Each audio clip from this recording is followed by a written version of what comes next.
Usando todas as cordialidades possíveis, bom dia, boa tarde, boa noite, boa madrugada para todos vocês que estão acompanhando mais esse episódio sensacional, show de bola do A Que Curso Chegamos, esse projeto sensacional, show de bola também da Coordenadoria de Comunicação Social, que tem por objetivo aí destacar todos os cursos da nossa instituição aí, da nossa Universidade Estadual do Centro-Oeste. Primeiramente, gostaria de dar minhas cordialidades aí, de expressar eu não sei como que eu tô falando, mas enfim, Lucas Gomes Timóteo, seja muito bem-vindo. Olá a todos, prazer estarmos de novo nesse podcast em mais um episódio hoje do curso da área de humanas. Vamos ver o que vai sair. É isso aí, hoje é episódio 15 ou episódio 16? Eu não tô lembrado. Hoje é o 16. 16, aí, é isso aí. Então, o episódio de número 16, que nós vamos falar sobre o curso de História na área de licenciatura. Mais especificamente, vamos falar sobre o curso de História ofertado no campus Santa Cruz da Unicentro, em Guarapuava. E para falar na questão docente, né, convidamos ela, a professora Giovana, seja muito bem-vinda. Olá a todos, todas, muito obrigada pelo convite, é um prazer estar aqui para falar sobre história e essa área que a gente tanto ama. É isso aí, na área dos acadêmicos, convidamos ela, a acadêmica Gabriela Letícia, seja muito bem-vinda. Olá a todos, obrigada pelo convite, um prazer estar aqui. E é isso aí. É isso aí também, acadêmico do curso Luiz Guilherme, seja muito bem-vindo. Olá a todos, agradeço pelo convite, é uma grande oportunidade. Estamos aí para conversar um pouco sobre esse curso que a gente tanto ama. Valeu. E é isso aí. E na área dos egressos, se eu não estou enganado, Lucas aí está participando do nosso episódio. Seja muito bem-vindo, Lucas. Olá a todos e tamo aí, vamos falar da paixão da minha vida. É isso aí, a paixão da minha vida por enquanto tá sendo cheeseburger, só por enquanto. Mas para nós começarmos o nosso episódio de hoje, para começar de praxe, Lucas Gomes Timóteo vai trazer algumas informações sobre o curso de História do campus Santa Cruz aí. Então vamos lá, que hoje tem bastante informação. Os cursos de História, eu falo os cursos porque tem duas ofertas. No campus Santa Cruz é um período da manhã e outro no período noturno. E também é oferecido no campus avançado de Coronel Vivida, no período noturno. A duração do curso é de 4 anos e a cada ano são ofertadas, tanto nas duas de Guarapuava quanto de Coronel Vivida, 24 vagas no vestibular, 4 vagas no PAC e 12 vagas no SISU. Então são 40 vagas no total para cada oferta. No total, somam 120 vagas ofertadas por ano. Vale ressaltar que História também é oferecida no campus de Irati, mas isso a gente vai tratar num outro episódio só do curso, da oferta daquele campus. O curso de História é um dos primeiros cursos da Unicentro. Teve sua primeira turma em 1973. Então entraram em 1969, não era nem Unicentro na época. Até 2020, né, o ano letivo de 2020, já formou 1.553 licenciados em História. Então aí os números desse curso que é pioneiro na nossa universidade. A informação com o Lucas Gomes Timóteo, então, se eu não estou enganado, 73, 49 anos, então, já da existência do curso. Ano que vem vai fazer 50 anos aí do curso de História dentro da nossa instituição. 50 anos da primeira turma, né? Sim, exatamente. A primeira oferta já fez 53 anos esse ano. 53 anos, olha aí, então. Lucas Gomes Timóteo me corrigindo ao vivo aqui. E agora vamos falar sobre o curso de História. E para falar sobre como que é, por assim dizer, como que funciona essa licenciatura, nós convidamos ela, a professora Giovana, para explicar para nós. Professora, primeiramente, o curso ele é ofertado manhã e noite, né, no campus Santa Cruz e também no campus avançado de Coronel Vivida, e só, né, como o Lucas ressaltou, né, são 120 alunos aí, né, então acredito que já tem muitos atuando na área aí, muitos formados, mas qual que é o diferencial, por assim dizer, da História dentro da Unicentro? Dentro dos outros cursos também. Bom, a história é uma área disciplinar, a exemplo de múltiplas outras ciências, então ela tem uma identidade científica e, apesar desse título licenciatura, né, então o nosso objetivo central é formar professores para ensino nos níveis fundamental, médio e superior, mas nós acabamos formando profissionais que atuam em diferentes segmentos. Então, se fosse para eu apresentar hoje um diferencial, é que a formação em História oferecida pelo departamento da Unicentro, Santa Cruz, aqui em Guarapuava, permite que os nossos alunos e as nossas alunas atuem em diferentes áreas, né? Eles podem atuar em museus, eles podem atuar na gestão de acervos públicos, na gestão de acervos privados, eles podem organizar projetos culturais, eles podem organizar eventos culturais, trabalhar junto a instituições públicas como prefeituras, câmaras, cartórios, podem trabalhar em empresas privadas organizando esses arquivos. Eles saem, no momento da formatura, os nossos alunos, as nossas alunas saem com a qualidade profissional, né, as características profissionais deles, permitindo o exercício da profissão em diferentes áreas. É óbvio que muitos desses 1.000 e poucos aí que o Lucas citou, vão para as escolas, né, tem uma demanda relativamente estável para professores e professoras de história. Muitos também vão para a área de pesquisa, acabam se dedicando ao mestrado e doutorado e depois se desenvolvem e atuam no campo da pesquisa. E uma parte, agora mais recentemente, tem seguido o caminho para essa área de gestão de arquivos, para a área de história pública também, que é uma área que tem crescido bastante. Agora o departamento tem atualizado o seu perfil para atender essa exigência de mercado. Então, o nosso diferencial é que a gente forma um historiador, uma historiadora que sim dá aula de história, mas que está preparado para atuar em diferentes segmentos do mercado. Não precisa obrigatoriamente ir para a sala de aula, embora a sala de aula seja o lugar, da minha perspectiva, mais bacana para a gente estar, mas não é o único lugar. Então, agora, para a gente falar um pouco sobre a questão muitos falaram aqui sobre paixão, né? Então, eu quero saber o que motivou, primeiramente, em qual foi o método de entrada de vocês dentro do curso de História, isso vale também para a professora Giovana, e por que vocês optaram pela História? Então, a Unicentro hoje ela oferta o curso de licenciatura em História no vestibular, no PAC, no SISU, né? Então tem inúmeras formas de ingressar no curso de História. E eu queria saber de cada um dos convidados aqui o que motivou vocês a entrarem e qual que foi o método utilizado. Eu entrei no curso de História, como acho que todo mundo aqui vai acabar respondendo isso, talvez o Lucas não responda isso, a Gabi também não. Eu entrei, não era meu primeiro projeto profissional, eu gostava de História, mas gostava de História, de uma versão da História que depois eu descobri que não era História, que era qualquer outra coisa menos História. Eu entrei na Unicentro pelo vestibular para fazer Letras. No segundo ano do curso de Letras, eu comecei a me aproximar especificamente de uma professora do Departamento de História. Ela dava uma disciplina chamada Teoria da História 1, que é uma disciplina que é um puxa-o-tapete dos nossos alunos e das nossas alunas, porque é uma disciplina que vai fazer uma crítica daquela história, nome, data, fato, aquela coisa mais tradicional da história, e apresentar uma história, ciência contemporânea, crítica do debate. E por meio do contato com essa disciplina, eu decidi trocar de curso.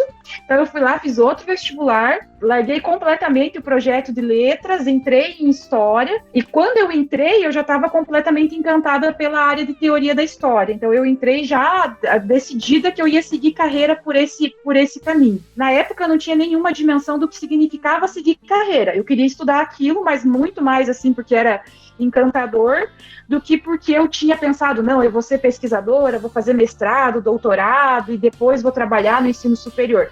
Isso foi o horizonte que foi se abrindo no próprio percurso. Mas eu já estava apaixonada por teoria da história, por essa história que é crítica, que é questionadora, que duvida de tudo, que está sempre questionando tudo. Então, me apaixonei por uma história, por um conceito de história novo e científico, e aí eu fiquei na área e nunca mais saí. E faço campanha para todo mundo entrar na história e vir estudar história, porque é muito bacana, mesmo que você não vá atuar profissionalmente, venha porque vale a pena. Então eu ingressei no curso de História pelo vestibular também, apesar de eu ter passado no SISU, né, no período da manhã, eu fiz o vestibular e acabei optando por cursar o curso à noite. E eu vim do ensino médio profissionalizante, eu fiz magistério, então assim, eu sempre tive muito essa parte da aula, comigo. Então o curso de História assim foi uma porta de entradas que me abriu assim. E eu tenho comigo que eu acho que todo mundo tem algum professor que sempre marca você, né? Então na minha trajetória ali escolar eu tive inúmeros professores de História que sempre despertaram isso em mim, de gostar de História, de querer falar sobre História. E aí acabou que o meu irmão também fez História, né? Eu acho que isso foi uma influência ali. E aí eu optei por fazer história, eu também passei em filosofia, mas eu acho que sempre foi a minha paixão. E como a prof falou, o curso de história eu acho que abriu várias portas, porque eu tô no primeiro ano e eu já tô dentro de sala de aula, né, por causa dos programas que o curso oferece, como o PIBID. Então foi assim, eu gosto muito e esse foi o meu método que eu entrei no curso. E eu estou adorando. Eu acho que antes da gente cursar alguma coisa, a gente cria uma visão do curso, né? Tipo, como vai ser, as expectativas. E eu acho que de todas as minhas expectativas que eu criava do curso, eu acho que está sendo tipo, muito melhor e eu estou gostando bastante. Então, né, no meu caso foi um pouco diferente da Pro e também da Gabriela. Durante a maior parte da minha vida, eu sempre fui apaixonado por física e por filosofia. Eu adorava astronomia, eu tinha revistas e tudo mais. Entretanto, no ano de 2016, eu fui construindo uma paixão pela história que eu não conseguia explicar. Especialmente porque o ano de 2016 é muito marcante na história do Brasil. O ano de 2016, com a conjuntura dos fatos e pensar como que a gente vai explicar, como entender o que está acontecendo no Brasil em 2016, me fez cada vez mais se interessar pela história. Além disso, eu também antes de 2016 já tinha uma grande admiração pela Revolução Francesa, pela Segunda Guerra e também pelas ditaduras militares. E aí em 2016, como eu falei, aumentou com a conjuntura política brasileira e aí eu fiz o Enem. No começo de 2017, eu fui ver minha nota no Enem e pensei, vou tentar o SISU, quero fazer o curso de História. E aí eu coloquei para fazer na Unicentro e na Universidade Federal de Pelotas. Quando você escolhe para fazer pelo SISU, mesmo que você tenha passado nas duas universidades, a segunda opção sempre é rejeitada. E a minha primeira opção foi a Unicentro. E aí, então, quando saiu o resultado do SISU, eu vi que eu passei na Unicentro, morando em São Paulo. Esse é um detalhe que eu acabei esquecendo de falar. E eu tinha um dinheiro guardado, mas não muito. E meti as caras. Eu falei, vou mudar de estado. Foi um grande choque pra minha família, né? Porque morando na capital, filho mais velho, meus pais sempre foram bem super protetores e tudo mais. No começo eles ficaram bem relutantes, principalmente a minha mãe. Mas mesmo assim, eu bati o pé. Aí falei, eu vou fazer o curso, eu vou pro outro estado, não sei o que. O jovem é muito emocionado, né?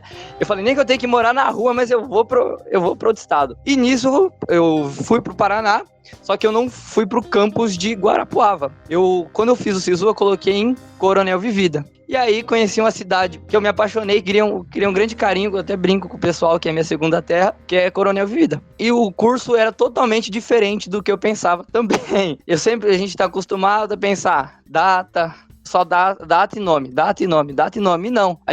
Ao longo do curso, já tive um choque, porque a professora Lorena Zomer, ela chegou no primeiro dia de aula e falou o seguinte, tudo que vocês viram na escola, esqueçam, porque vai ser totalmente diferente. Isso foi um baita choque no primeiro dia. Ao longo do curso, eu fui entendendo por que ela disse isso, compreendendo essa história crítica, que debate, que busca compreender processos, que questiona as visões da história que apagam a história de outros povos, e fui me apaixonando cada vez mais. E eu adorei demais o curso porque mudou minha vida, porque ainda que eu tinha algumas visões antes do curso, elas se transformaram. Algumas visões foram ainda mais aprofundadas. Os debates que eu tive durante a graduação foram maravilhosos, transformaram a minha vida. E de uma maneira que eu não consigo nem explicar em palavras. E foi isso. Essa foi minha trajetória de entrada na Unicentro. Bom, a minha trajetória, ela é diferente das meninas e um pouco mais parecida com a do Lucas, talvez, porque eu já sou formado, sabe? Eu sou formado numa área que não tem nada a ver com a história. E acho que é por isso que talvez cause um certo estranhamento quando eu sempre digo isso de primeira vez. Eu sou formado em engenharia civil, me formei lá em 2016, e na verdade a minha história é que eu nunca soube o que fazer. Desde o meu terceiro ano do ensino médio, assim, eu fazia outras coisas, gostava de fazer outras coisas e fui fazer engenharia meio que mais por pressão, assim, de família, de amigos externos e tudo mais. Fiz o curso e tal, mas nunca me identifiquei. Nunca gostei, assim. Só gostava quando trabalhava e recebia, sabe?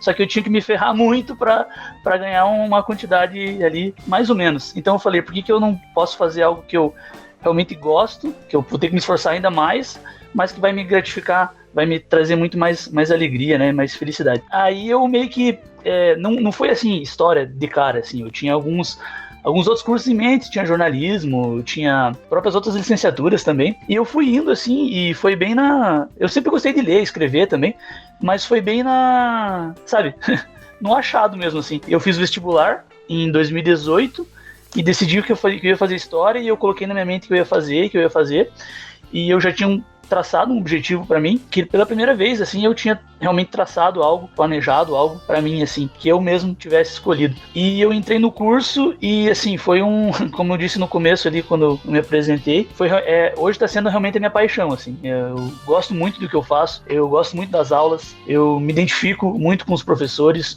com os colegas, principalmente com as matérias. Eu me sinto energizado, assim, quando eu assisto uma boa aula. E hoje eu tô muito feliz fazendo o curso. No final do terceiro ano, fiz parte também do PET, né, é um programa da Unicentro desde o primeiro ano também. E basicamente aí, essa é um pouco da minha trajetória, da minha história, de forma bem básica. Não, é muito bacana, é muito bacana ver todos esses relatos de vocês, porque são relatos extremamente apaixonantes pela área, né? São relatos ali que vocês estão colocando todo o otimismo mesmo de vocês, toda a questão, toda a realidade ali por trás do curso, né? E como vocês comentaram, muitos participaram, alguns de vocês participaram até mesmo de programas, né? Que tem dentro do curso, né? Então o curso, além de contar com o PIBID, ele conta com, assim como outros cursos da Unicentro, conta com iniciação científica, iniciação tecnológica, enfim, todas as áreas aí, e também, inclusive, também tem o PET, né? Um dos PETs da Unicentro, ao todo, eu posso estar muito enganado, mas acho que a Unicentro tem 9 ou 10 PETs, eu acho que eu tô errado, mas e um deles é o PET História, né, que também é uma porta de entrada, por assim dizer, na questão da docência, né, que auxilia também toda nessa questão de você ir até a sala de aula. E eu queria também saber de vocês, de todos vocês, se vocês participaram de programas dentro da instituição, como que foi esse programa. A Gabriela falou que está participando do PIBID, né, bolsista do PIBID. Como que está sendo essa questão da atuação dentro da sala de aula? Eu sempre falei, assim, com a minha mãe que se eu entrasse, né, num desses programas, eu ia, tipo, me estabelecer, assim, e me dedicar 100%. E aí, logo de cara, quando eu entrei, abrir as inscrições, né, tanto do PET quanto do PIBID, eu lembro até que aulas via Meet, né, tempo remoto ali, calor, bem no remoto, né, mas enfim. Eu lembro que o pessoal do PET, o Luiz, inclusive, participaram, falaram, apresentaram sobre o que era o PET. As outras professoras também comentaram com a gente sobre o PIBID. Aí eu me inscrevi, passei como bolsista no PIBID. Durante um período a gente pôde acompanhar as aulas via Meet ainda, né, do colégio onde a gente estava participando, mas mesmo dentro desse contexto do remoto, eu acho que o PIBID para mim foi uma experiência, assim, única, porque foram tempos difíceis para o professor, né, que teve como saber ali outras formas de ensino e tudo mais, e agora a gente voltou para os colégios, né, e estar na sala de aula, assim, é algo, tipo, que é surreal, eu gosto demais, é muito legal, tipo, é gratificante, assim, sabe, você vê uma criança ali, vidrados em você ali, explicando conteúdo e tudo mais, é gratificante, as lembrancinhas, os desenhos, os professores também super acolhedores. Eu também sou voluntária do PET, que despertou outra paixão em mim, que é a pesquisa, e aí dentro do programa, né, a gente tem que ter uma pesquisa.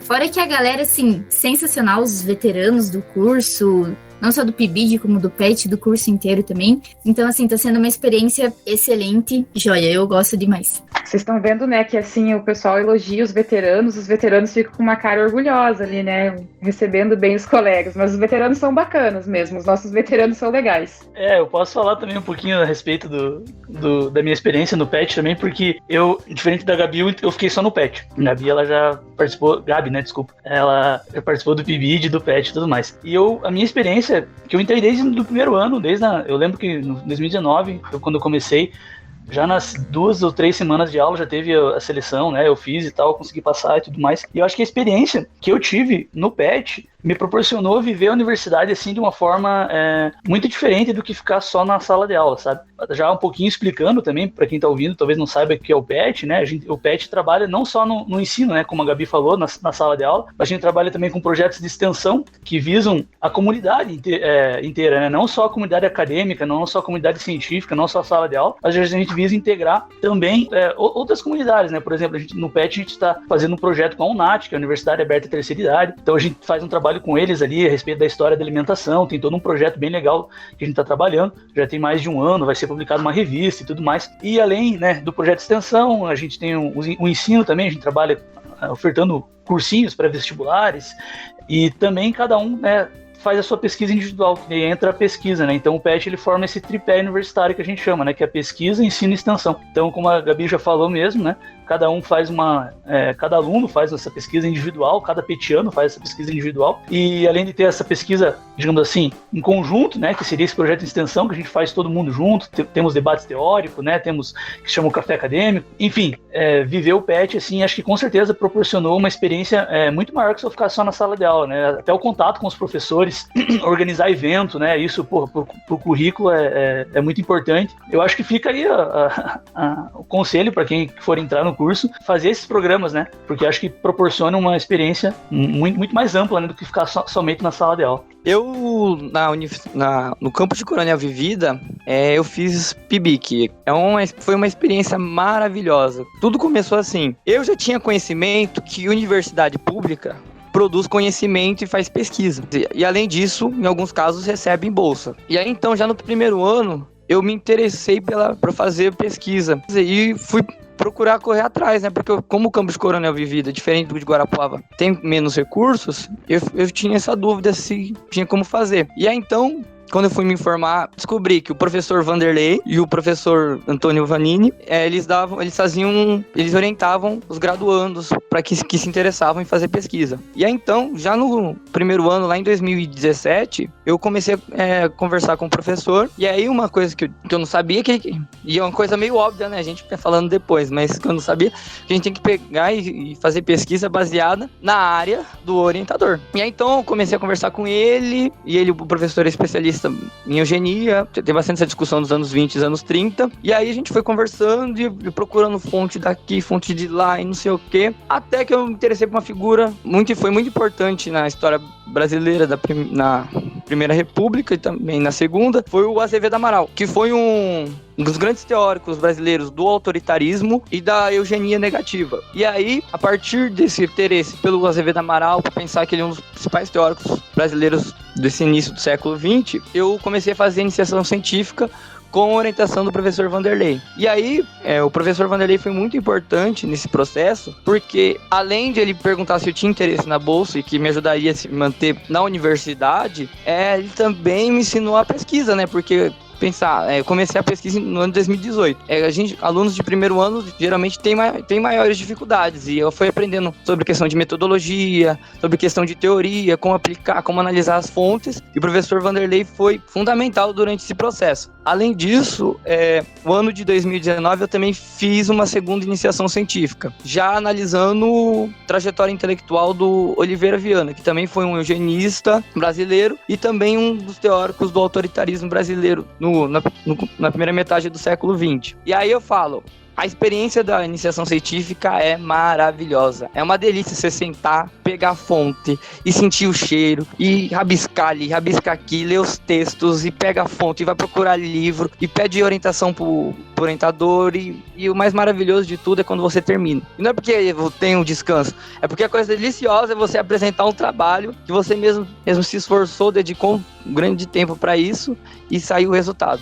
Um aspecto também que é muito interessante, que eu não fui o único aluno da minha geração a que fez iniciação científica lá no campus de Coronel Vivida. Sendo no caso da Bibiana, em 2019 ela chegou a ganhar um prêmio de melhor iniciação científica da Unicamp. Ou seja, o campus de Coronel Vivida, ele também faz pesquisa, e pesquisa de muita qualidade. E apesar de ter bem menos recursos que a sede em Guarapuava. O Lucas falou que é uma delícia rabiscar, né? Mas não é para rabiscar a fonte. O historiador é super atencioso que não pode rabiscar a fonte, é só o texto, tá? A fonte nunca rabisca.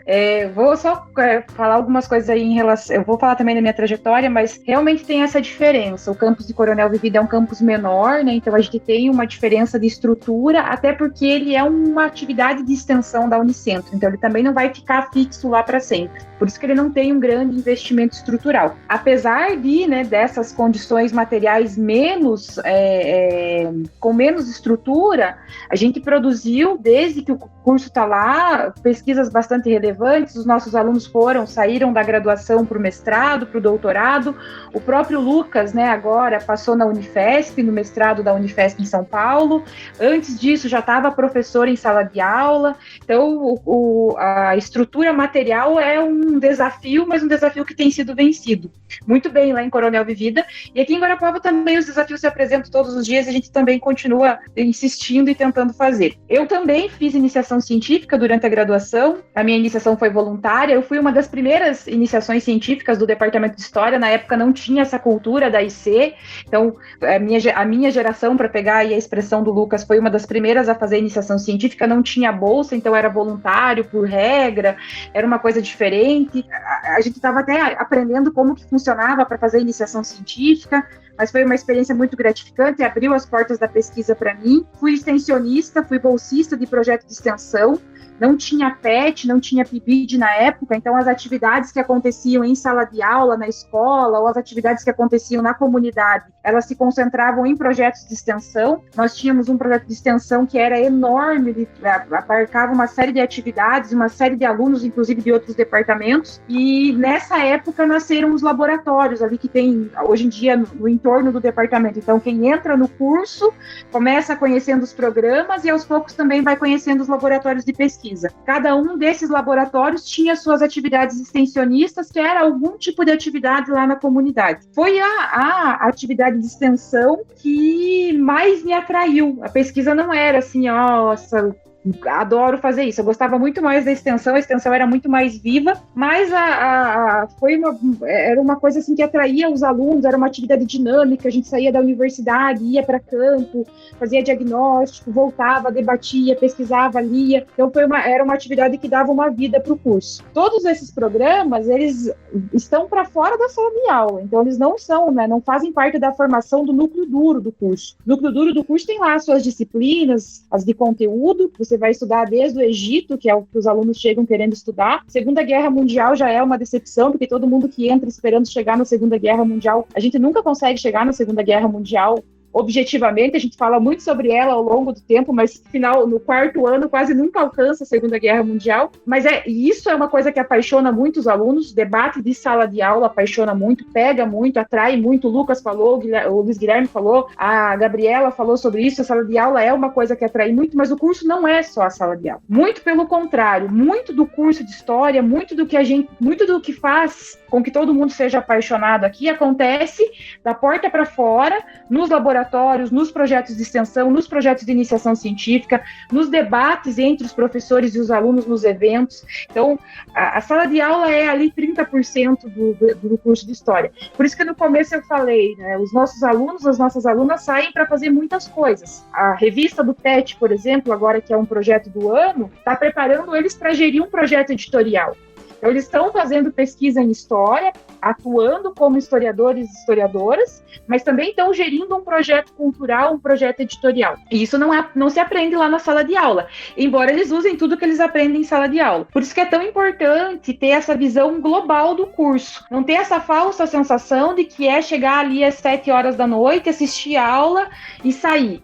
Mesmo quem está lá em Coronel Vivida, que tem menos estrutura, e o Lucas está aqui, Lucas? A gente fazia os eventos, a gente fazia os debates, a universidade acontecia no laboratório de informática, acontecia na porta da universidade, porque história é uma coisa muito mais ampla, pega muito mais coisas do que exclusivamente a sala de aula. Acho bacana frisar isso, porque tem um pouco dessa ilusão de que vai chegar e vai aprender nome, data e fato, e não vai aprender isso também, mas isso não é nem de longe o perfil do nosso curso, tem muito mais coisa. Eu acho interessante isso que a prof falou, até pela questão de que a própria comunidade, as outras pessoas que vê de fora acham que muito do curso, não só de história, desculpa, é para você ser professor. Eu, pelo menos, sempre que eu falava, eu faço história, o pessoal ficava, vai ser professor, não sei o que, a gente sabe que é uma profissão meio desvalorizada, mas que é uma profissão que ensina todas as outras profissões, e que a gente pode estar dentro de um museu pesquisando, não só dentro da sala de aula, como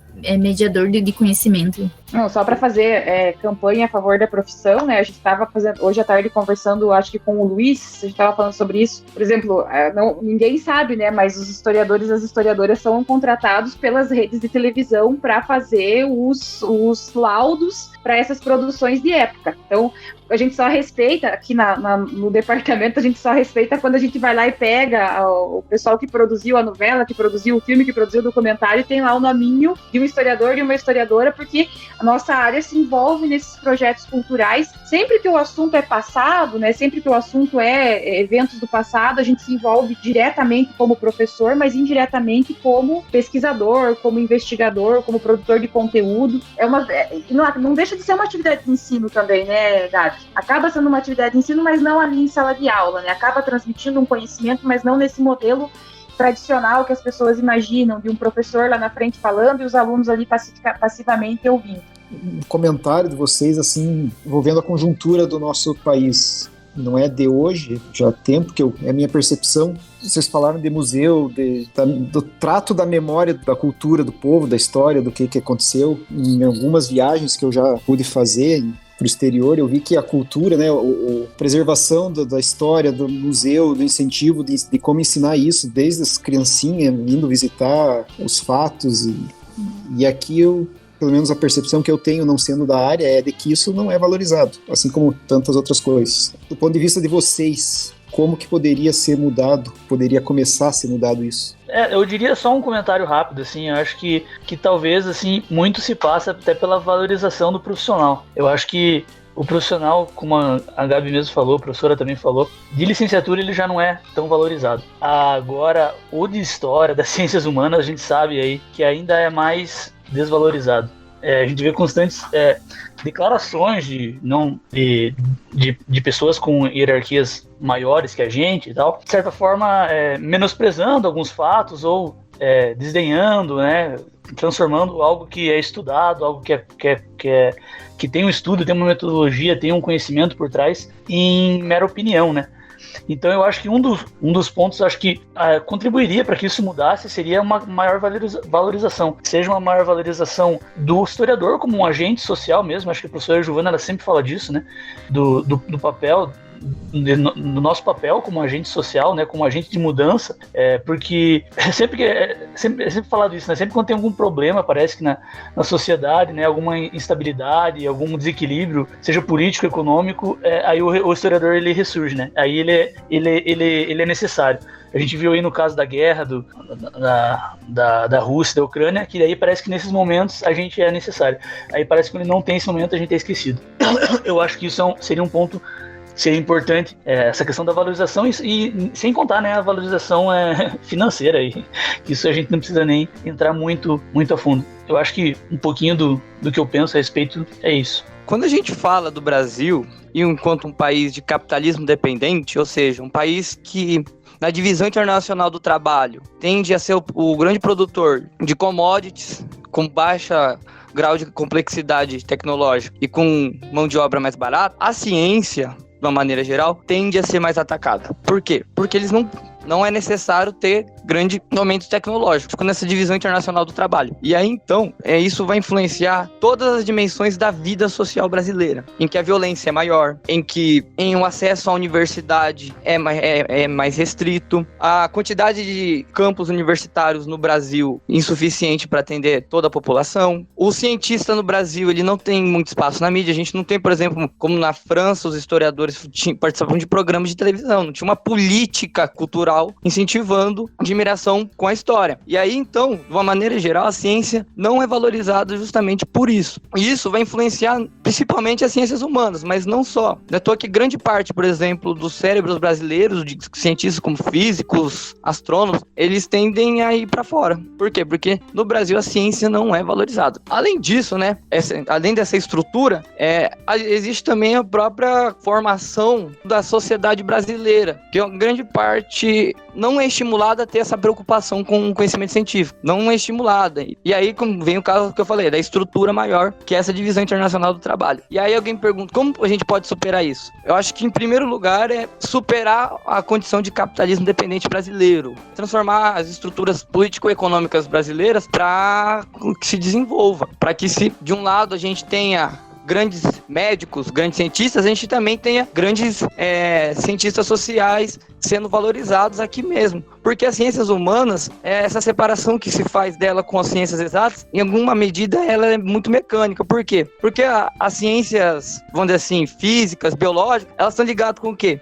A tecnologia. Pensar como tratar a natureza, produzir ferramentas, produzir computadores, produzir tecnologias. E as ciências humanas, elas têm um papel que eu acho que é muito importante destacar, que é orientar o sentido das pessoas no mundo. E a história é uma das principais ciências que ajuda as pessoas a orientar as suas ações no mundo. E, portanto, ela é fundamental. Por isso que, como eu falei, é necessário superar a condição de capitalismo dependente brasileiro. Vou pegar a tua pergunta aí, Lucas, porque eu acho que você tem uma experiência, por exemplo, com países da Europa, né, onde a memória pública ela é muito valorizada e os espaços de memória são espaços muito bem cuidados. Então, os acervos, tanto os acervos artísticos quanto os acervos não artísticos, que são esses documentos, por exemplo, que aqui no Brasil a gente vai colocar nos arquivos, são muito bem cuidados, muito respeitados, valorizados. O Lucas comentou, você vai para a França, na França você tem canais de televisão onde só historiadores, só historiadoras falam durante o dia todo sobre a trajetória dessa documentação, desses monumentos. E aqui no Brasil você não tem essa experiência, ou pelo menos você não tem ela como uma experiência de Estado. O Estado brasileiro não investe, considera um gasto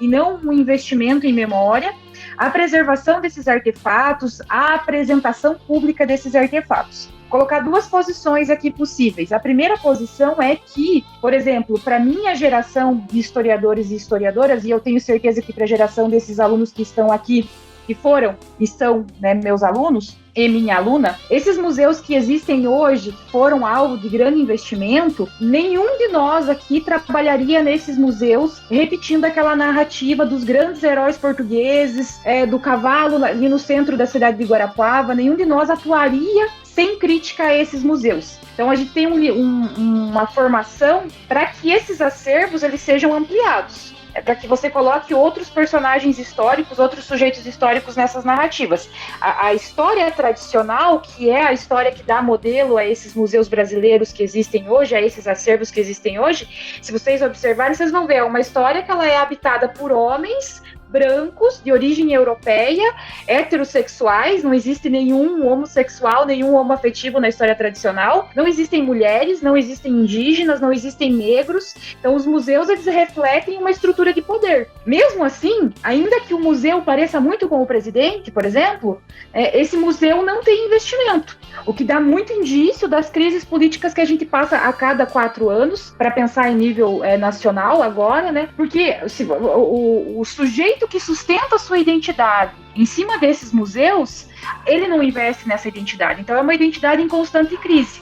Um país que tem um processo identitário de crise constante, que é o caso do Brasil, ele nunca vai conseguir estabilizar um projeto, e esse projeto não vai conseguir se desenvolver e alcançar condições ideais. Então o investimento em memória que a gente gostaria de ver, nós 4, e eu acho que eu falo aí representando boa parte dos meus colegas do departamento, mas também de outros departamentos, a gente gostaria de ver mais investimento, mais valorização, concordo com o Luiz Guilherme, não tem nenhuma dúvida, a gente precisa ganhar mais dinheiro para sustentar essas instituições, mas é um investimento que precisa ser também revisto no que vamos investir, porque eu realmente, se eu receber mais recursos do governo para construir mais estátuas para homens brancos, héteros, de origem europeia, também não vejo isso como um investimento, acho que é um gasto inútil, sabe?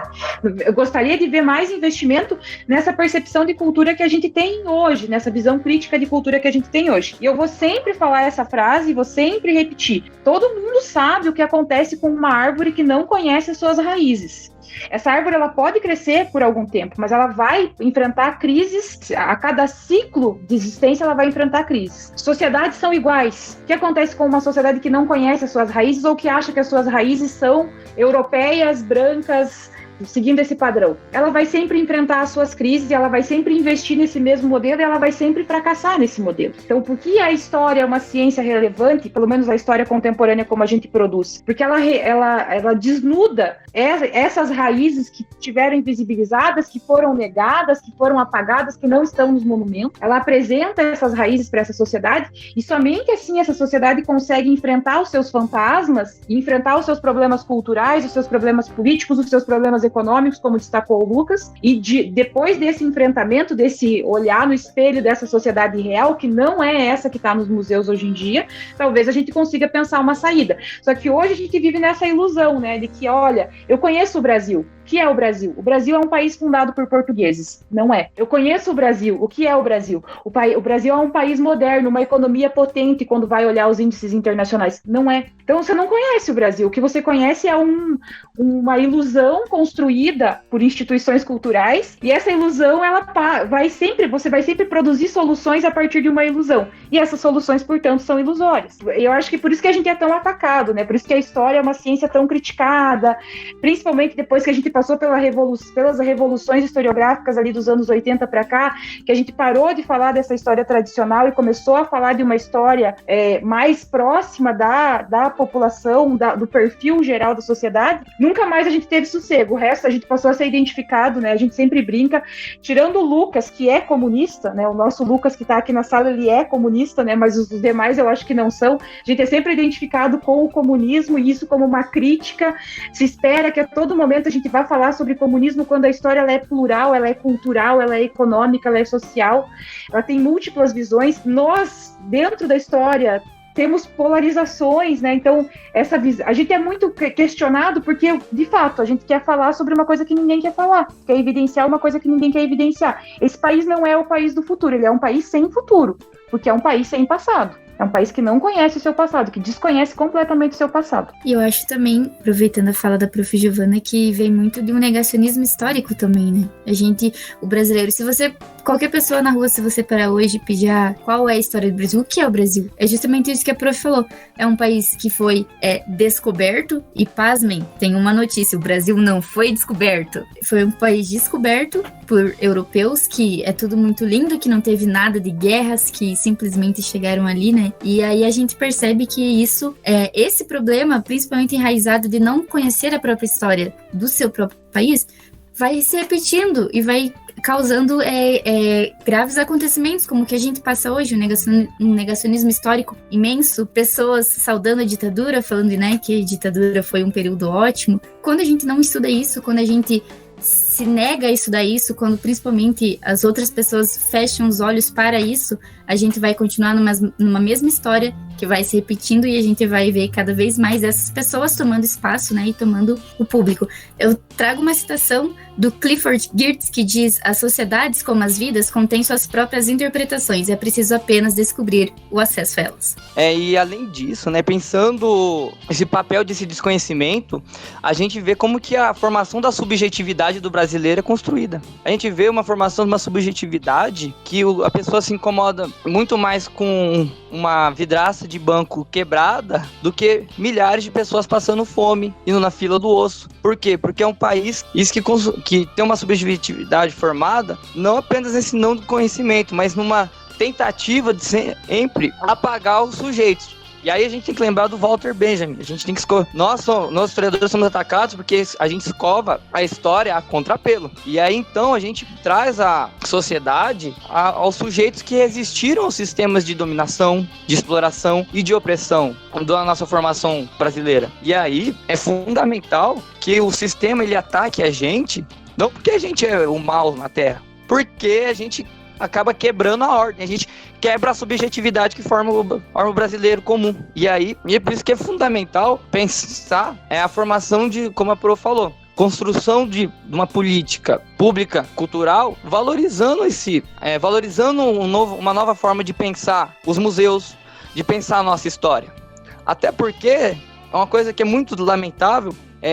Tem pessoas que se chocam quando entram no museu de Auschwitz, mas quando entram numa senzala eles não sentem a mesma dor, eles não sentem o mesmo impacto. E isso está totalmente ligado a essa narrativa tradicional que valoriza o homem branco, europeu, dominador, conquistador, que massacra povos, que sempre naturalizou esses processos. Ou quando não naturalizou, ignorou esses processos de violência. Porque a história do Brasil, ao contrário da narrativa dominante, não é a história da harmonia social, é a história da dominação, da exploração e, fazendo jus a Walter Benjamin, também é a história da resistência. Se tiveram portugueses que chegaram aqui, também tinham tupinambás resistindo, também tinham quilombolas existindo. E isso é fundamental, é trazer e massificar essa contra-história, essa história contra-apelo. E aí, também, além dessa política pública, é construir uma grande indústria cultural fundada pela essa historiografia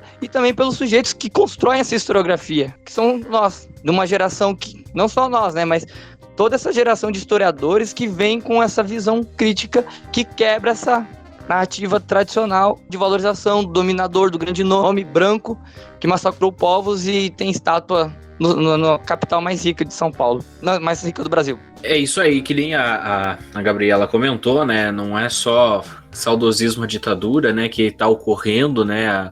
Infelizmente temos saudações ao nazismo, meio que, entre aspas, indiretamente discreto, né? Mas nós temos muitos relatos aí, nós temos muitas coisas que...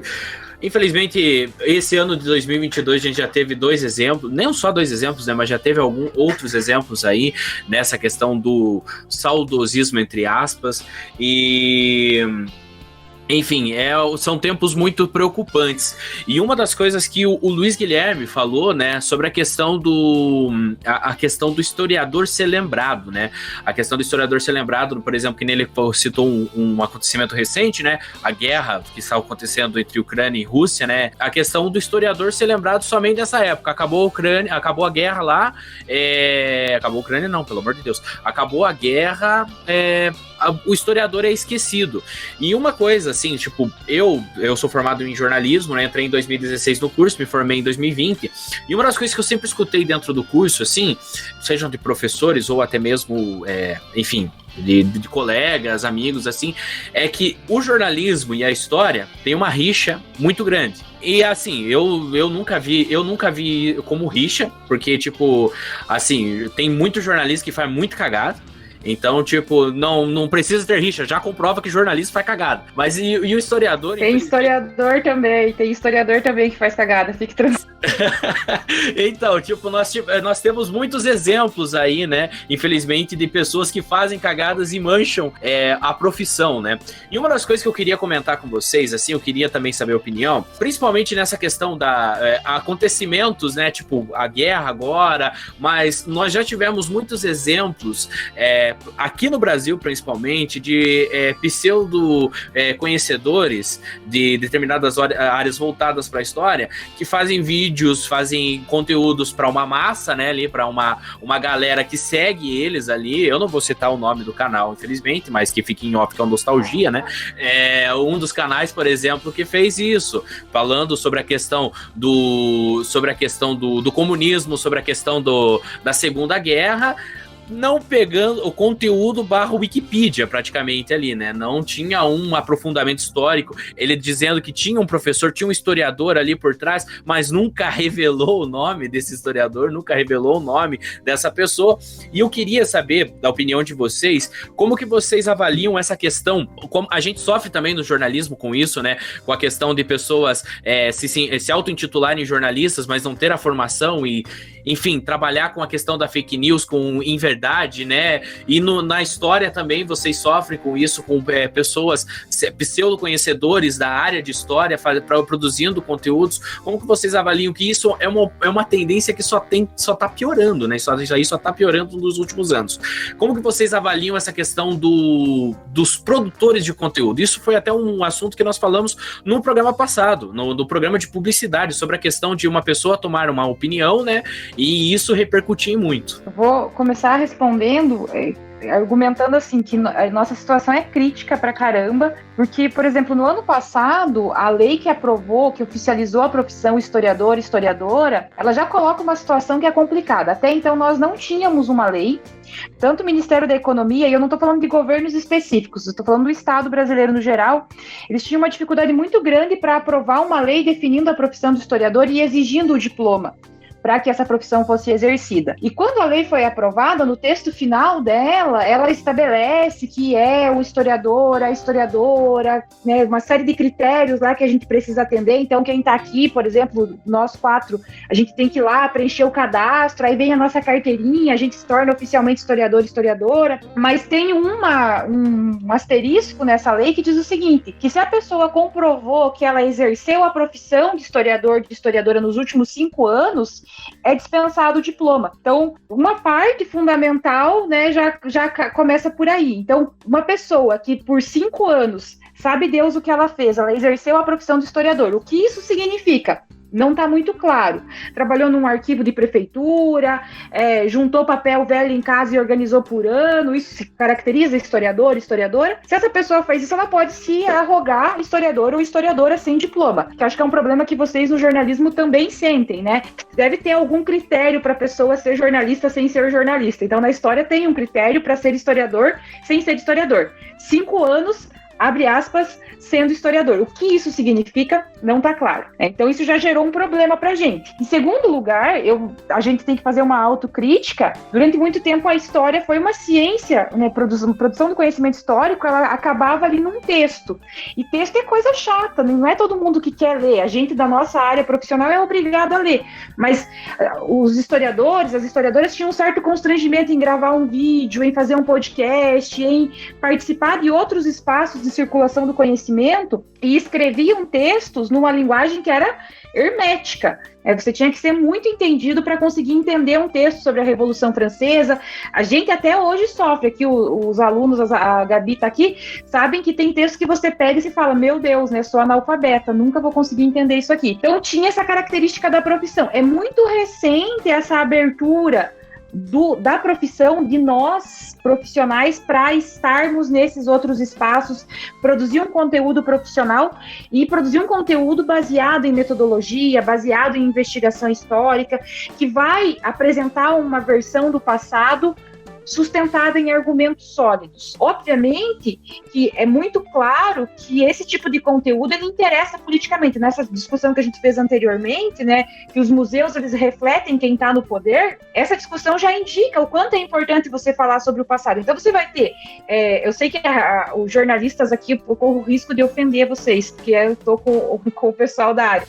Mas, por exemplo, a gente teve muitos jornalistas que foram pegar temas da história e escrever sobre eles a partir de uma perspectiva que não tinha sustentação em documentação, que não tinha sustentação metodológica e que venderam muitos livros porque conseguiam escrever numa linguagem que era uma linguagem mais acessível. Também fica em off que estou falando do Laurentino Gomes, né? Então, esses caras escreviam numa linguagem muito legal. Você pega o livro do Laurentino Gomes, você lê e você fala, poxa, tô adorando a história do Brasil. Aí você pega um texto de historiador, historiadora, e realmente é muito complicado para entender. Então tem uma falha nossa, não estava no nosso horizonte fazer isso, e a gente não conseguia entender que o produto do nosso trabalho podia ser outra coisa além do texto, e hoje em dia a gente tem revisto isso, então cada vez mais crescem os podcasts, crescem os canais de história, os nossos alunos e as nossas alunas conseguem hoje em dia estudar um conteúdo sem precisar ler um texto. Isso é muito bacana, isso é muito diferente do que era há 10 anos atrás. Quando eu fiz graduação, você não tinha nenhum material que não fosse esse material não oficial. A nossa visão é a seguinte, pelo menos a minha visão, agora eu não sei se eu falo representando a todos, fala que a gente está pagando um erro histórico que a gente cometeu, que foi de entender que o nosso texto tinha que circular só entre nós. Eu fui professora de História e Ensino do Lucas, eu lembro que a gente debatia muito isso. A nossa profissão, a nossa área profissional, ela perdeu a oportunidade na ascensão do rádio, na ascensão da televisão, na ascensão da internet, de produzir conteúdos dentro dessas áreas. Então a gente hoje enfrenta inimigos do jornalismo, mas não só do jornalismo, tem gente que não tem formação nenhuma área, que tem canal no YouTube falando sobre um monte de coisa que é histórica. O Instituto Vozes da Minha Cabeça é a fonte da pessoa, mas ela produz numa linguagem mais acessível, as pessoas gostam de ouvir ela. E agora a gente vai ter que enfrentar essa produção de conteúdo no campo deles, não é no nosso campo. Não adianta nada escrever texto falando que o nazismo existiu, o Holocausto existiu, não sei quantas milhões de mortes existiram. Os textos já estão escritos, agora a gente precisa produzir esse conteúdo que chega para essa sociedade, que é formada por um trabalhador que chega do trabalho 6 horas da tarde, e ele não quer ler, ele quer ouvir. Ele quer ter acesso a esse conteúdo. Então, a minha visão é claro que eu detesto todos eles, né? Não desejo o mal para eles, mas assim, vejo com muitas críticas, mas ao mesmo tempo eu tenho uma visão muito crítica da nossa profissão. Nossa profissão se negou a participar desse debate público quando teve a oportunidade e agora colhe os frutos disso. A gente não sabe nem conversar com uma pessoa, eu acho que agora esse é o ponto, né? A gente não sabe nem conversar com uma pessoa que não tem o mínimo de formação para a gente transferir o conteúdo histórico. A gente fica pateteando ali, tentando achar um caminho para transferir a informação. Falha de formação, né? Falha de formação de várias gerações de historiadores. Agora é a hora que está mudando. Eu vejo um pouco da geração, das pessoas que foram meus alunos, da minha geração. A gente já foi sendo treinado para estar na comunidade, para conseguir falar sobre história com alguém que não é da história, para conseguir explicar conteúdos históricos para alguém que não tem informação. E talvez agora a gente consiga se posicionar diante desses produtores de conteúdo e assumir o risco, que é colocar a cara a público e falar verdades históricas que doem pra caramba, mas que precisam ser ditas, né? A gente precisa parar um pouco com esse constrangimento de, olha, vamos mexer nas feridas da sociedade brasileira, ou só mexer nessas feridas quando tá ali num texto acadêmico. Então, a gente tá num podcast agora, que tem outros objetivos, mas a gente precisa falar que é isso que a gente faz. A gente faz isso, a gente cutuca várias feridas, a gente expõe várias feridas históricas. Esse é o nosso trabalho. Se alguém tiver a expectativa, eu acho até bacana que as pessoas que esperam uma história tradicional venham pro curso, porque elas vão se apaixonar muito mais pela história não tradicional, né? Por essa história que é crica pra caramba, que incomoda pra caramba. Essa história é muito mais bacana, não do ponto de vista que você vai ficar feliz. Ninguém fica feliz na nossa profissão. A gente passa o tempo todo ficando triste, mas é muito mais gratificante essa visão crítica do que essa visão tradicional. Então, esses produtores de conteúdo, eles pegaram uma área de mercado que a gente não pegou porque a gente tinha vergonha de falar com a população. E hoje a gente vai ter que enfrentar isso, porque a situação tá aí, né? A gente vai ter que resolver. O Luiz falou, né? Quando tem uma crise, chamam a gente. Olha, daqui 40 anos, os anos de 2010 a 2025 vão ser o período, o boom para os historiadores. E eu quero ver como é que a gente vai explicar isso aí, porque vai dar trabalho, mas a gente tem vários memes sobre isso, né? Que dó dos historiadores. Eu tenho dó dos 3 aqui que se formaram, né? Eu já tô mais velha, já tô livre. Esses 3 aí vão pegar essa documentação e eles vão ter que explicar para a sociedade deles como que a gente deixou acontecer o que aconteceu, né? O podcast, né? A que curso chegamos, né? A que Brasil chegamos. E é a nossa profissão que vai ter que explicar isso no futuro. Eu acho também, Giovana, pegando até um gancho do que você falou, e um exemplo que eu vou citar agora, acho que já é uma... Pode ser, talvez, encarado, talvez trazer um pouco uma visão um pouco mais positiva. Concordo com tudo que você disse, obviamente. Mas, por exemplo, né, eu acho que até você falou, né, que na tua geração não era limitado, de certa forma, o acesso, né? E hoje, por exemplo, no PET, a gente já tem uma das atividades que a gente faz que se chama PET para Todos. O que é o PET para Todos? PET para Todos não sei se alguém já conhece aqui, se é o Vitor ou o Lucas, né, os apresentadores, mas é uma conta do Instagram, um perfil no Instagram, onde a gente divulga o nosso trabalho. E ele tem posts muito interessantes que se chamam Você Sabia, que basicamente a gente tenta trazer essas informações, que nem a professora falou, que são em textos com linguagem chata, com linguagem difícil, informações mais sintetizadas, mais objetivas e que seja de maior acesso a todo mundo. Então, eu acho que isso já pode ser visto, na verdade, como sei lá, acho que é uma forma da gente encarar isso, né? Eu acho que esse projeto veio com a pandemia e eu acho que está surgindo muito, está sendo muito positivo. A gente recebe muito elogio desses posts que a gente faz. São várias temáticas diferentes. A gente falou sobre a história do Paraná, história da América, história do Brasil, história da África. Enfim, a gente tenta variar todo mês ali. E eu acho que é uma forma também de a gente chegar nesse público que de certa forma, né, como o professor falou, aquele trabalhador, né, não só trabalhador, mas qualquer outra pessoa que não tem um tempo para dispor, para pegar um texto de 40 páginas com uma linguagem difícil e ler. E eu acho que também, que você perguntou, o que a gente acha sobre isso, né? Eu acho que tudo isso que a professora falou, eu acho que nossa, coberta de razão, mas eu acho que também passa novamente, né, pela questão dessa valorização. E eu acho que essa valorização me lembra muito que uma aula recentemente que eu tive com a professora Beatriz, com a Bia, onde ela fala que a gente não quer não sei se a professora Giovana concorda comigo, se os colegas concordam comigo, mas a gente não quer o monopólio da história, né? A gente não quer que ela seja só nossa. Eu acho que isso é importante a gente falar aqui. Você perguntou, né, sobre a questão do jornalismo e do historiador. a gente não quer esse monopólio, a gente não quer que só a gente possa falar sobre ela. A gente só quer essa valorização, a gente só quer esse reconhecimento, a gente quer que reconheçam que a gente tem um trabalho, a gente tem metodologia, a gente tem horas e anos de debruçar em livro e escrever sobre isso, e reescrever e apagar e escrever de novo, é comparar a fonte, né? Não é só pegar uma fonte. Eu acho que isso também passa, né? Então eu acho que vai em outro ponto também que eu ia falar, nessa questão dessa ampla gama de conhecimento que a gente pode alcançar. Porque hoje a gente, né, principalmente em história, a gente pode, que foi tal coisa, você vai lá no Google e vê. E ali é uma fonte, né, é uma opção. O trabalho do historiador, se eu falar alguma besteira, a Giovana me corrija, mas é esse entrelaçamento das fontes, né, esse cruzamento das fontes. Eu acho que é isso que a valorização, que falta um pouco do profissional de história, porque a crítica que fica, talvez, quando um jornalista, por exemplo, ou qualquer outra profissão vai falar sobre a história, é que talvez ele tenha visto apenas uma fonte, né? O trabalho do historiador não é só isso, é ele comparar com o que foi escrito, com o que já foi reescrito e tentar aproximar, né? Tentar escrever algo que seja mais verossímil, né? Algo que se aproxime mais daquele passado que já existiu e não vai existir mais, né?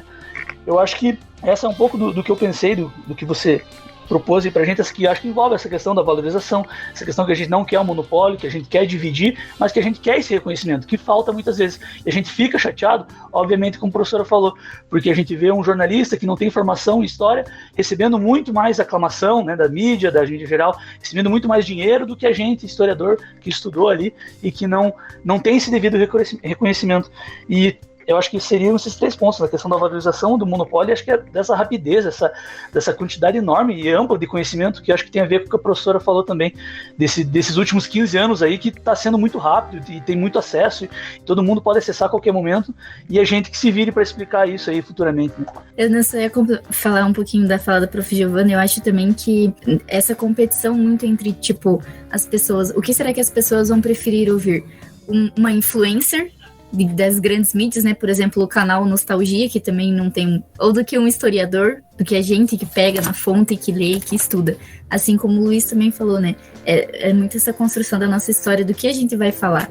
De como a gente deixou chegar a isso. Como a gente vai explicar que em 2022 teve um cara que bateu no peito e falou: sim, eu sou a favor do nazismo, sou a favor de partidos nazistas. Isso é absurdamente um histórico, porque parece que a gente tá, ao mesmo tempo que a gente tá tentando combater para que isso não se repita, isso já está se repetindo, né? De uma maneira trágica. Eu acho uma coisa também interessante, né, para complementar os colegas, que assim, quando a internet bomba, especialmente o YouTube, é lá por 2010. Como a Giovana já falou, por muito tempo historiadores e historiadoras ficaram no gabinete, discutindo entre os pares.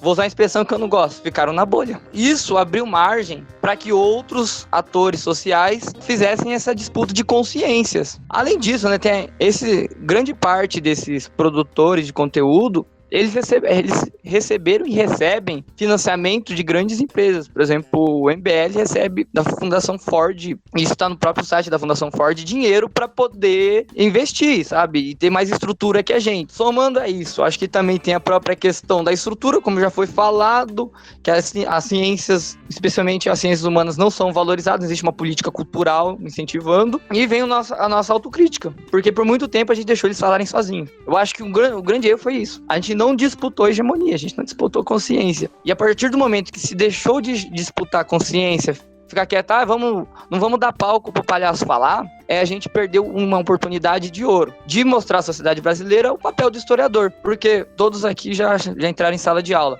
Quando a gente entrar no 6º ano, à tarde, depois do intervalo, os alunos não entenderem por que tem que estudar história. Isso é um sintoma. É um sintoma do espaço que os historiadores e historiadoras deixaram. Passou da hora e isso já está acontecendo. Eu acho que esse podcast é uma das expressões disso.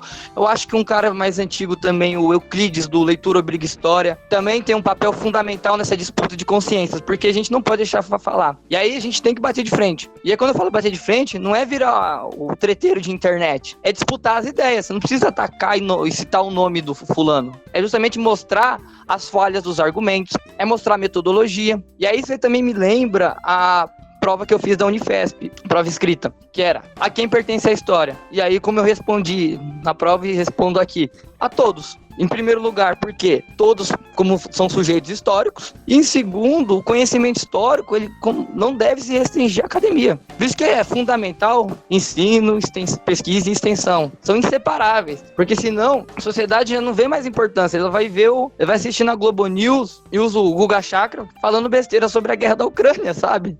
O historiador sério que pesquisou, que analisou fontes, não vai ser deixado de lado. E aí vem a questão da falar difícil. E essa questão do falar difícil, eu acho que é um aspecto também que a academia peca. E eu entendo que no espaço acadêmico, óbvio, tem uma linguagem diferenciada, mas com o público mais comum, é fundamental ao que se faça uma adaptação. É muito mais fácil ver um vídeo de 2 minutos no WhatsApp com uma pessoa falando coisas rasas e que são fáceis de entender do que um historiador falando com profundidade de um assunto, só que da forma mais difícil de compreender. Isso é fundamental. Como eu falei, é fundamental a disputa das consciências e também reconhecer historiadores que já fazem isso. Por exemplo, o Hilsen, ele buscou dar uma resposta a isso quando a gente vai ver qual é a função do conhecimento histórico. A função do conhecimento histórico é só decorar nome e fato, decorar nome e data, é saber que em 1900 e bolinha fulano fez tal coisa? Não, a função do conhecimento histórico é de a gente deseternalizar a realidade social que a gente vive, ter uma consciência histórica crítica, ver que nada é eterno. Isso que é o fundamental do conhecimento histórico, a gente perceber, por exemplo, que o racismo ele foi criado a partir lá do século XVI com a racialização do mundo, mas como ele é uma criação humana, ele é totalmente possível superá-lo e deixar de existir. E isso não vale só para o racismo, vale também para a gente pensar o surgimento dos papéis de gênero. A gente pode superar uma sociedade que não exista gênero. Por quê? Porque é algo humano, é algo social. E aí isso é a importância do conhecimento histórico. A gente desenvolver consciência histórica e deseternalizando. E aí também uma coisa sobre os textos difíceis. Eu acho que tem historiadores que já fizeram isso de forma muito brilhante. Por exemplo, Carlos Ginzburg. O Queijo e os Vermes, eu acho que uma criança de 8 anos consegue ler e entender, porque é um texto maravilhoso, com uma linguagem super acessível, com um trabalho monumental de fontes, que ninguém precisa questionar, e que uma pessoa comum pode ler, como eu falei. Outros historiadores, o próprio Thompson, Formação da Classe Operária Inglesa, também eu acho que é uma linguagem acessível. Ou seja, tem historiadores que já deram eu sou contra história mestra da vida, mas vou falar, deram uma lição, deram uma certa lição, de mostrar como construir uma narrativa histórica com qualidade, com conteúdo, com trabalho de fonte, de uma forma acessível ao grande público. O que são as eras do Hobsbawm? Os grandes compêndios. Tem gente que fala, eu acho muito simplista, porque ele passa um pouco por... O Hobsbawm, ele tenta sintetizar inúmeros processos históricos e de uma forma que fique acessível ao grande público. Foi uma tentativa. Eu acho que boa parte das eras do Hobsbawm são excelentes. Eu acho que a dos extremos, aí, acho que tem coisas a serem discutidas, mas como todas as outras também, mas essa eu acho um pouco mais problemática. Eu acho que o fundamental nesse debate é colocar a importância do conhecimento histórico para a sociedade. E além disso, como falei, um jornalista sério, cara decente, eu não vejo problema de escrever sobre conhecimento histórico, desde que ele use teoria e metodologia da história, não do jornalismo. Que aí que é um ponto. O jornalismo, ele não debate com o jornalista, com perdão do colega que está na mesa, pela metodologia de jornalismo, ele não debate com profundidade as fontes históricas. Já um historiador, como o Luiz falou, ele vai trabalhar com mais profundidade, ele vai verificar uma maior variedade de fontes. E isso é fundamental para um excelente conhecimento histórico. É isso. Desculpa se eu falei demais. Não, eu só queria fazer um comentário rápido, pegando o gancho na fala até mesmo do Luiz Guilherme, né? Que ele falou, né, que até que ele teve com a aula com a professora Bia, né? Falando que o historiador ele não quer um monopólio, mas ele quer o reconhecimento em si, né? Da profissão, a questão do trabalho em si, que tudo isso seja reconhecido. Isso também vale para a questão do jornalismo.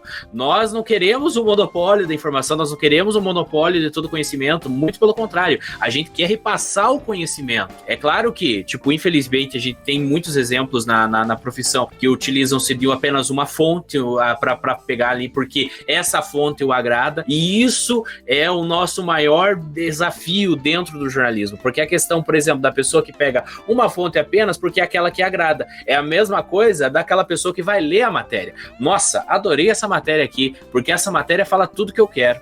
Entende? Nós temos esse problema, esse sério problema. Aquela coisa que você pode trazer 9 artigos, 9 opiniões ali diferentes de que você tá errado. Mas se você lê um que fala que você tá certo, você vai levar aquele um pra vida. Infelizmente é esse problema que nós temos hoje. Eu acredito que os historiadores infelizmente sofrem com isso bastante também. Essa questão da pessoa só querer levar pro coração, por assim dizer, ou levar pra roda de discussão aquilo que ela só ela acha certo, que não, a opinião do outro não é válida, enfim. E isso nós temos que mudar. Isso nós como, não só, eu não vou dar uma de, não nós como brasileiros, mas nós como um todo ali, nós temos que mudar isso, sabe? Então a gente tem que buscar mudar no colega, a gente tem que buscar mudar em si mesmo, primeiramente, e é algo super válido pra gente falar em todos os cursos, em todos os assuntos possíveis, porque infelizmente todas as áreas, eu acredito que sofrem com isso, com essa questão de você nunca ser respeitado de certa forma. Por quê? Porque o coleguinha ali, ele acredita na opinião que lhe convém.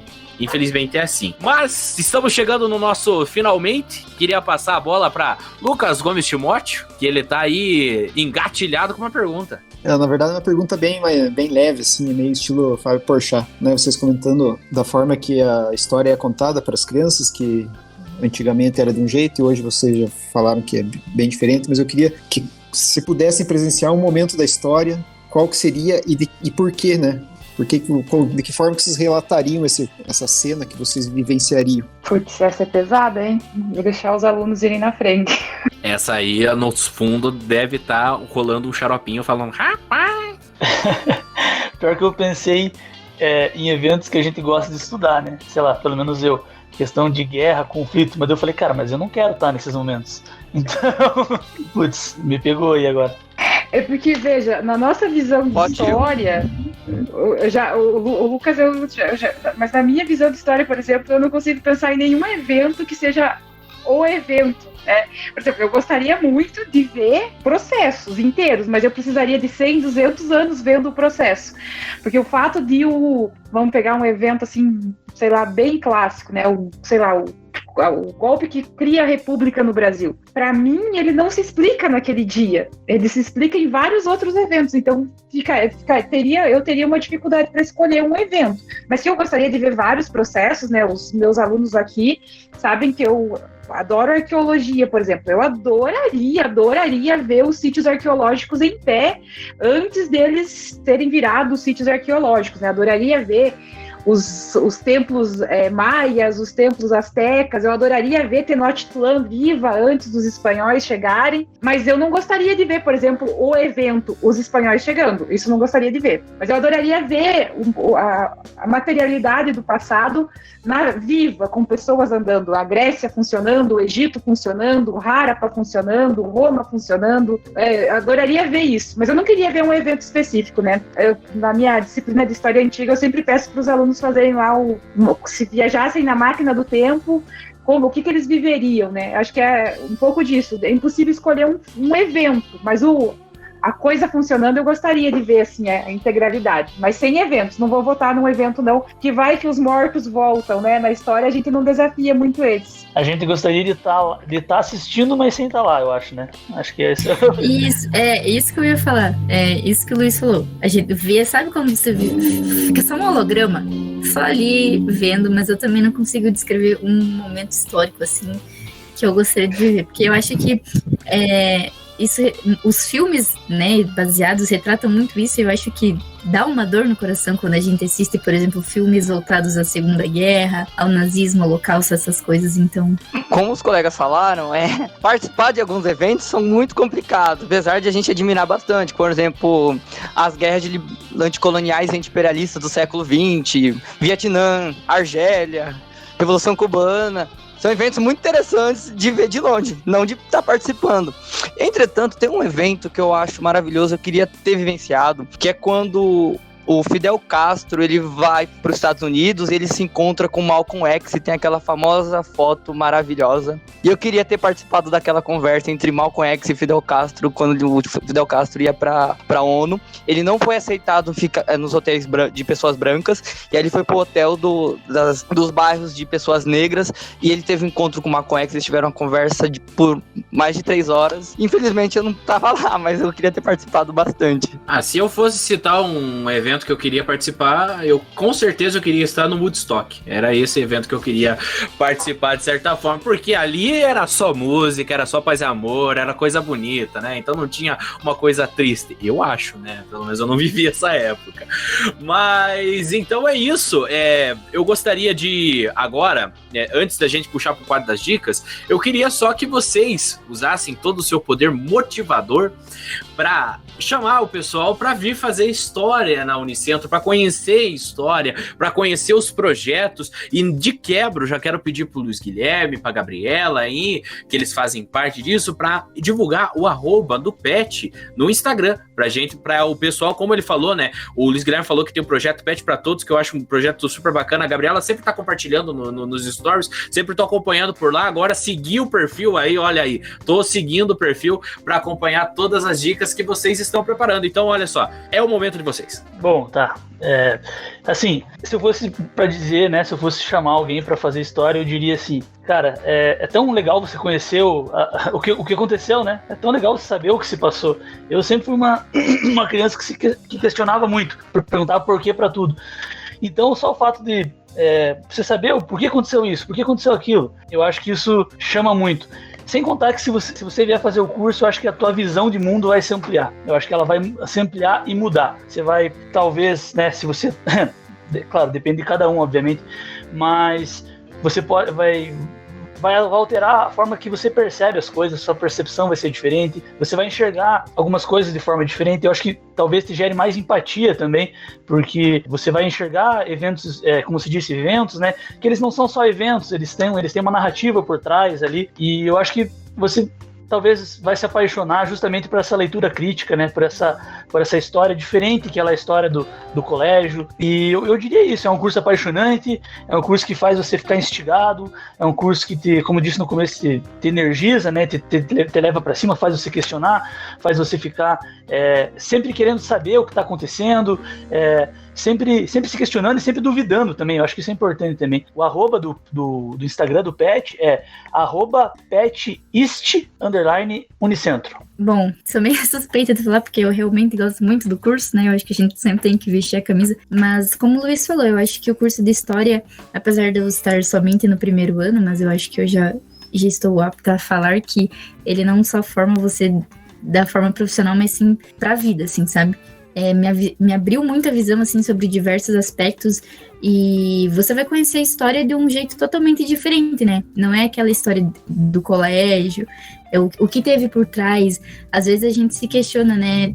Fatos do presente que a gente tem que voltar lá no passado para entender o que está acontecendo hoje. Então, se você aí que está nos ouvindo tem interesse em fazer história, venha para a Unicentro, pública, gratuita e de qualidade. Aproveitando também para divulgar o @ do Pet de novo, @petish_Unicentro. A gente faz uns posts muito legal lá. Inclusive, a gente está apresentando os professores do nosso departamento também. São professores topíssimos, e é isso aí, venha fazer história com a gente também. Ela aproveitou e meteu um bordão da Unicentro aí, olha aí, sensacional. Vestiu a camisa, né? Vestiu a camisa. Bem, acho que tem duas coisas que eu acho que são muito magníficas quando a gente faz um curso de História. Especialmente, como a Gabriela falou, um curso de qualidade numa universidade pública e que te dá a possibilidade de produzir conhecimento para a sociedade.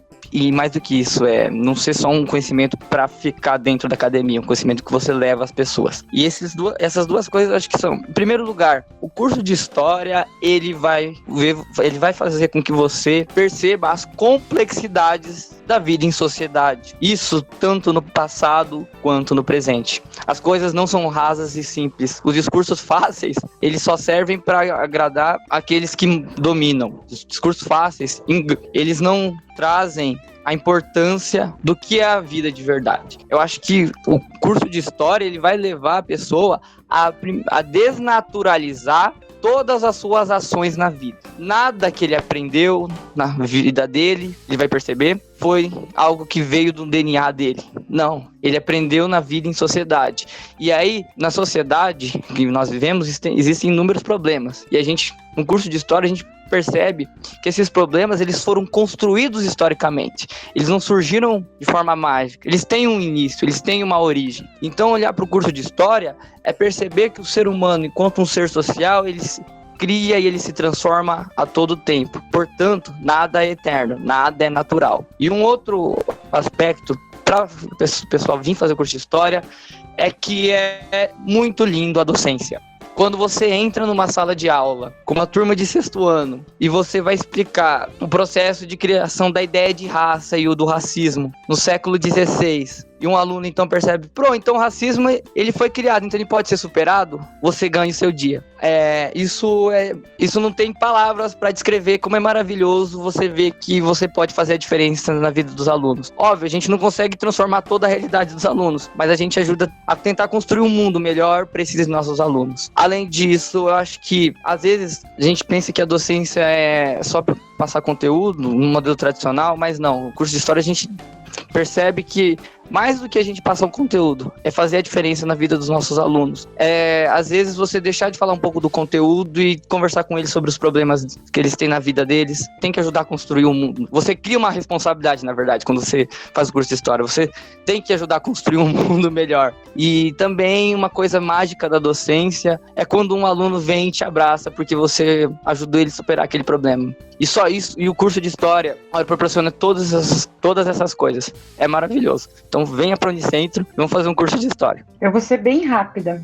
Eu garanto para qualquer pessoa que venha fazer o curso de História que ela nunca mais vai ver o mundo como ela via antes. Eu garanto que isso vai acontecer. E eu garanto que depois de fazer o curso de História, por mais que ela vá se tornar uma pessoa mais consciente dos problemas, ela também se torna uma pessoa mais poderosa diante da sociedade. Ela é mais capaz de enfrentar os desafios munida dos recursos da história do que antes de ter esses recursos. Então, é uma garantia. Se você vier fazer esse curso, ao final de 4 anos, você vai sair uma pessoa completamente diferente da pessoa que entrou.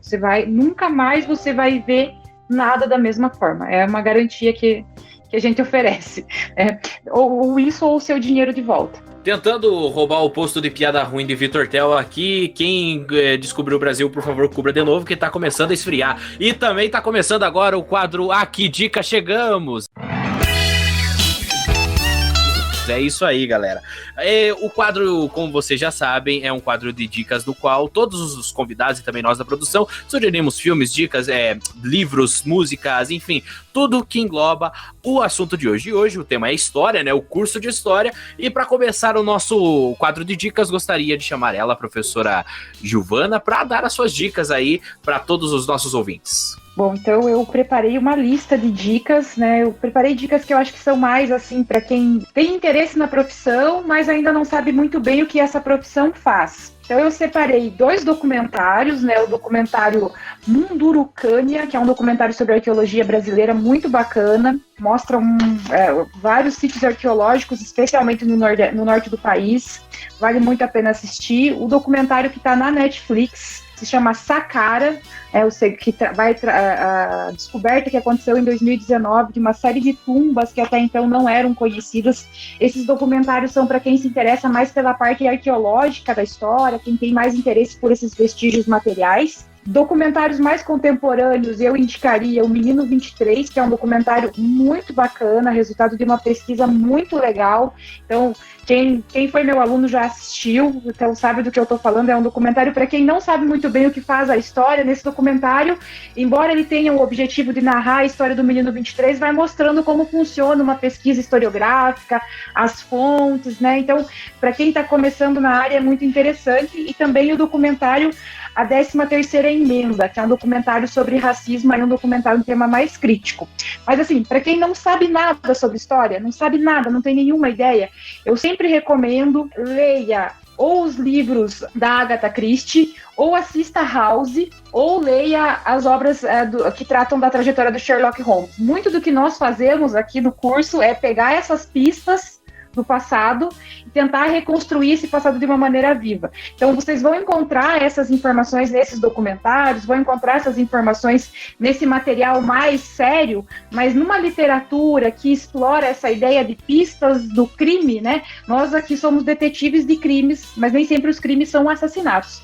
Então, a gente pega essas pistas e tenta construir um conhecimento e dar vida para esse passado. Então, se você tem interesse, gosta disso, acho que esse é o curso que você vai encontrar a possibilidade de explorar isso de verdade. A gente vai te entregar uma documentação e o teu trabalho vai ser reconstruir da maneira mais vívida possível essa experiência no tempo. E aí eu recomendaria, né, leia as obras que tratam do Sherlock Holmes, leia a Agatha Christie, assista a House. Parece que a gente só faz coisa séria, mas não, na verdade também tem uma parte bem divertida na nossa profissão. Eu acho que isso é uma forma de atrair também, né, de explorar uma coisa que é tão legal, de uma dinâmica social, que dá para explorar bastante aqui no nosso departamento, no nosso curso. Gabriela? Bom, então eu trouxe algumas dicas que são de filmes e podcasts, livros que eu gosto. Minha primeira dica é o filme da Anne Frank, que é a minha melhor amiga, que está disponível na Netflix, que é baseado no livro, né, da Anne Frank com a melhor amiga dela durante todo o período, né, que eles viveram ali da Segunda Guerra. Também 2 podcasts. Um dos podcasts é do nosso professor do Departamento de História, o César, que é o Fronteiras no Tempo, que é um excelente podcast, diversos assuntos, está disponível no YouTube e é um podcast muito bom, eu recomendo super. Também o podcast História no Cast, que também trata de assuntos assim de forma clara, simples, né, de fácil compreensão. E também o livro A História da Mitologia, para quem tem pressa, que também é muito bom. São 200 páginas que contam de maneira breve como as sociedades antigas da mitologia, né, foram criadas. E essas são as minhas dicas. Luiz Guilherme. Bom, eu trouxe 2 séries e um livro. Primeiro eu pensei uma série chamada Roma, da HBO. Não sei se vocês já assistiram, mas ela tem apenas 2 temporadas só, e eu recentemente estava assistindo ela, e ela é, assim, fantástica pela produção, pela ambientação. Claro, ela é uma história fictícia, mas ela chega muito próxima, assim, ela contextualiza de forma muito bem ali o período, o contexto de transição da República Romana para o Império Romano. Então, para quem gosta de história antiga, para quem sei lá, tem uma paixão no César, por exemplo, que é um personagem aí muito, muito procurado, né, muito falado, para quem gosta de saber um pouquinho de como foi esse contexto ali da história antiga, como eu disse, principalmente dessa transição da República para o Império Romano, de todo o jogo político que acontecia ali, dos títulos, de toda a sociedade, dos patrícios, dos cônsules e tudo mais. Ela é muito interessante. Ela tem 2 temporadas só, e ela é interessante que ela perpassa pela experiência, pela vivência de 2 legionários, né, que seriam o Titus Pulo e o Lucius Verino, acho. Aí a narrativa é mostrada através desses 2 personagens, e eles vão perpassando por todos esses contextos históricos, esses eventos bem, bem marcantes.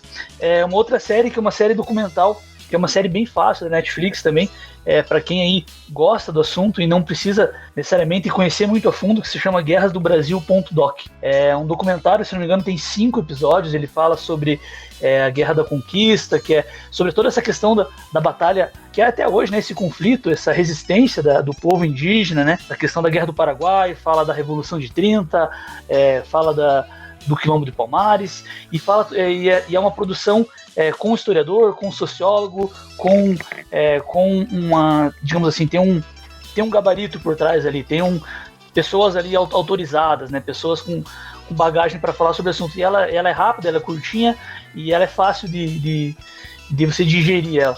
Então fica aí, Guerras do Brasil.doc e Roma. E eu pensei num livro também que eu li na graduação, que é um livro que eu até indiquei pro meu pai, assim, porque ele gosta muito de história.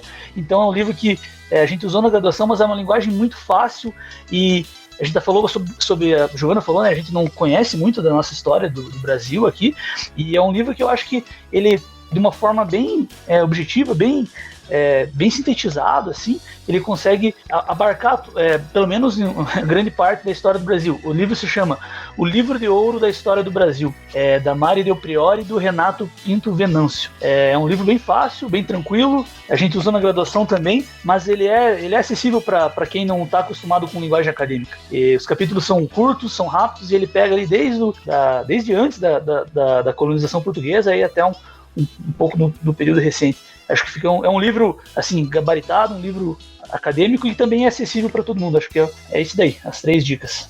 Lucas? Tenho algumas dicas. A primeira dica que eu tenho é um filme chamado Judas e o Messias Negro, que fala sobre o Fred Hampton e a luta por os direitos da população negra nos Estados Unidos, e especialmente a história do Partido dos Panteras Negras. É um filme muito bom para a gente compreender um pouco essa questão do racismo e a política estadunidense. Eu também gostaria de indicar uma música chamada End of Death, do Slayer, que é uma música sobre o Joseph Mengele, que é conhecido como Anjo da Morte, e que conta sobre as barbáries nazistas. E eu também gostaria de indicar 2 livros. Um é de um não historiador, mas é uma produção muito bacana, que é do Clóvis Moura, chama Rebeliões nas Senzalas. Esse livro, o Clóvis Moura, ele vai debater as resistências negras do Brasil, e não só na época do Império, mas também na época colonial, antes da família real chegar. E um outro livro, já dialogando com a Giovana, é o livro do Carlos Ginzburg, Mitos, Emblemas e Sinais, que ali tem um capítulo chamado Paradigma Indiciário, que ele é muito bom para compreender o que é o trabalho do historiador, fazendo algo muito semelhante ao que o Sherlock Holmes faz, pegando os mínimos detalhes das várias pistas e tentando reconstituir no caso dele, reconstituir um crime, no caso dos historiadores, reconstituir um passado. Lucas Gomes Timóteo, suas dicas. Eu vou dar 2 dicas, porque uma a Gabriela me roubou, que era sobre Anne Frank. Um deles é o Evangelho segundo Jesus Cristo, um romance do Saramago. Conta a história de Jesus, obviamente, mas ele conta de um lado, é uma história não convencional. Então, ele não se baseia apenas na Bíblia, né? Obviamente se baseia, mas ele fez uma pesquisa nos evangelhos apócrifos e vários outros documentos, e conta a história de um Jesus mais humano, talvez, não sei a palavra, mas é bem diferente do que a gente está acostumado a romancear, né, a vida dele.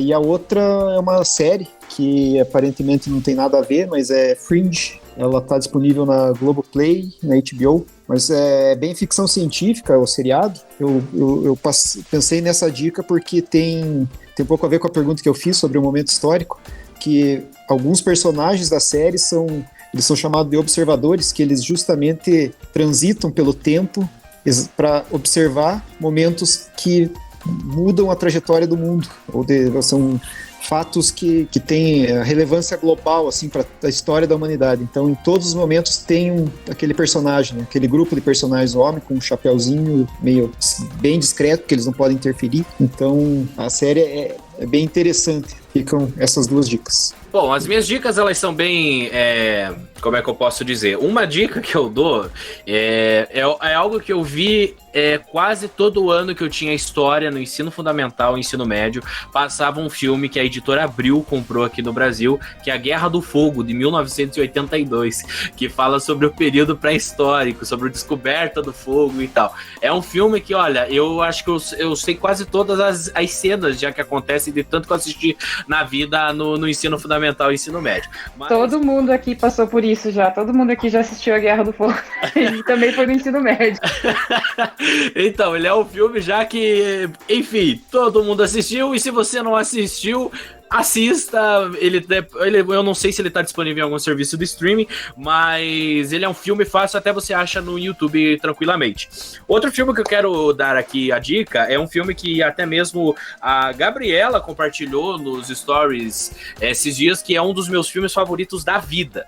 É um dos meus filmes que toda vez que eu assisto eu choro, que é A Vida é Bela, de 1997, o filme italiano que tem o Roberto Benigni, enfim, um filme fantástico, que tenta retratar, né, um pouco sobre a questão da Segunda Guerra, sobre a questão ali dos campos de concentração, enfim. Então, é um filme que eu assisti e muito, e como eu falo, é um filme que eu choro toda vez que eu assisto, porque, enfim, não sei como descrever. Compartilhamos o mesmo sentimento, Victor, porque esse filme também é o meu favorito perfeito.